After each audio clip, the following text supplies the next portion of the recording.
Hello and welcome to the John Ark Show. Today's episode is called Car Dealer Fraud is Now Skyrocketing.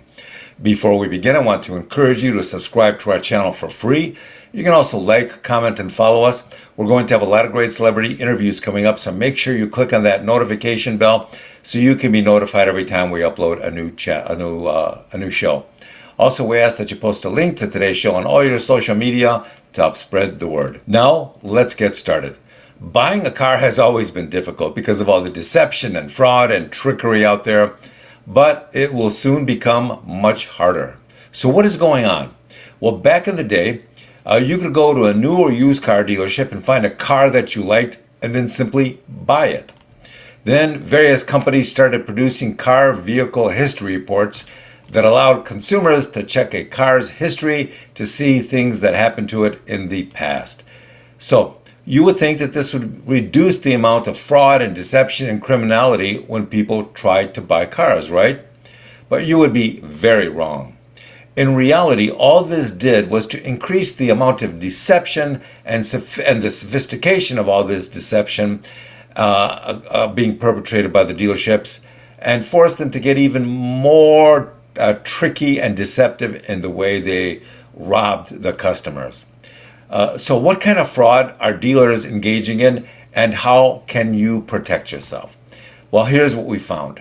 First of all, check the car's history report to see if it was purchased out of state by the dealership. If so, that's almost always a bad sign. Cars purchased out of state mean that they've often been subject to flooding in that state, and now they're trying to dump the flood-recovered car on people in your state because they know that the electronics in that car have been damaged and are slowly rusting to the point where they will short circuit a year or two after you've purchased them, and there is no way to repair that mess.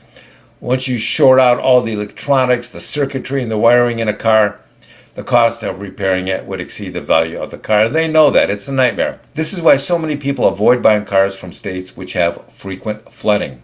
Next, we have title laundering. Because the title reporting requirements are different in every state, cars that were titled in one state can be sold in another state which have lower or less strict reporting requirements. This means that if you buy a car from out of state that was totaled there, once you see the title in your state, it may not indicate that the car was totaled. Next, you have the issue of fake positive dealer reviews. You'll see some car dealers with lots of positive reviews, but oftentimes these can be fake. How can you tell? Well, one thing you'll notice is that a lot of 5-star reviews are made by people or usernames that only appear once. They don't appear anywhere else on the internet. Why is that? That's because they're fraudulent. People create these bots which create these fake reviews for that one purpose. There are companies overseas that can sell you as many fake positive reviews as you like. And if a car dealer has like 50 great fake positive reviews for every 1 or 2 bad reviews, then most people will assume that it's a good dealer who occasionally comes across a bad customer. All the positive reviews will drown out the 1 or 2 fake reviews, the bad reviews rather, and this will cause people to be deceived.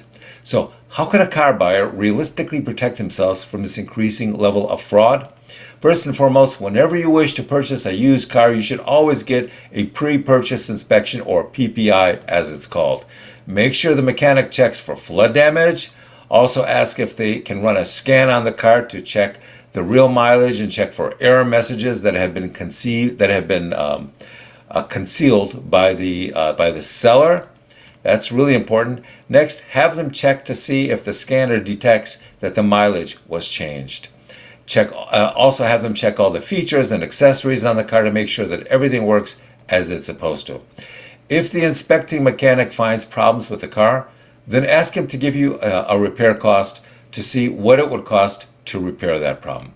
Also, before you pay for a PPI inspection, go on Yelp, Google, and other review websites to see what that particular car dealer has in the way of customer reviews. What do people say about the deals they've done with them in the past? Are they claiming they've been ripped off? Well, if you see even one of those reviews, run. Also check the vehicle history report to see if it ever came from Pennsylvania, Florida, New York, or New Jersey. For some reason, there is a boatload of fraud emanating from those states when it comes to car purchases. One more thing to remember. The vehicle history reports only publicly available information about the car. So if the car was damaged in an accident and then fixed by someone who didn't repair that work, then it will never appear on the vehicle's history report. So always keep that in mind. The best information you'll get will be from the local mechanic who performs your PPI. Always, always, always have a PPI done before you decide to purchase a car. Good luck. Thank you for watching. I want to encourage you to subscribe to our channel for free. You can also like, comment, and follow us. We're going to have a lot of great celebrity interviews coming up. So make sure to click on that notification bell so you can be notified every time we upload a new episode. Also, we ask that you post a link to today's show on all your social media to help spread the word. Thank you, and we shall talk to you soon. Bye-bye.